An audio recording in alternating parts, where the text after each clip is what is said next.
sila mga boss, mga idol. So, ito yung mga alaga kong manok. Yung cock, pure Shamu. Yung isang hen yan, asil naman yan. Galing kay Sir Rolando Santos. Tapos yung isa naman na yan, hen, crossbreed naman yun ng asil at saka ng cobra.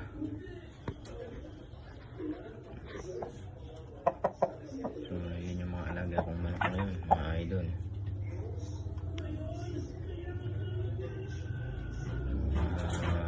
Malaking lahi ng manok, patangkad. Pure Shamu na cock, pure asil na hen, asil cobra na hen. So maliit lang itong ginawa kong breeding pool nila. Wala pang ang pinto, nilagyan ko lang ng tarpaulin. Mga idol,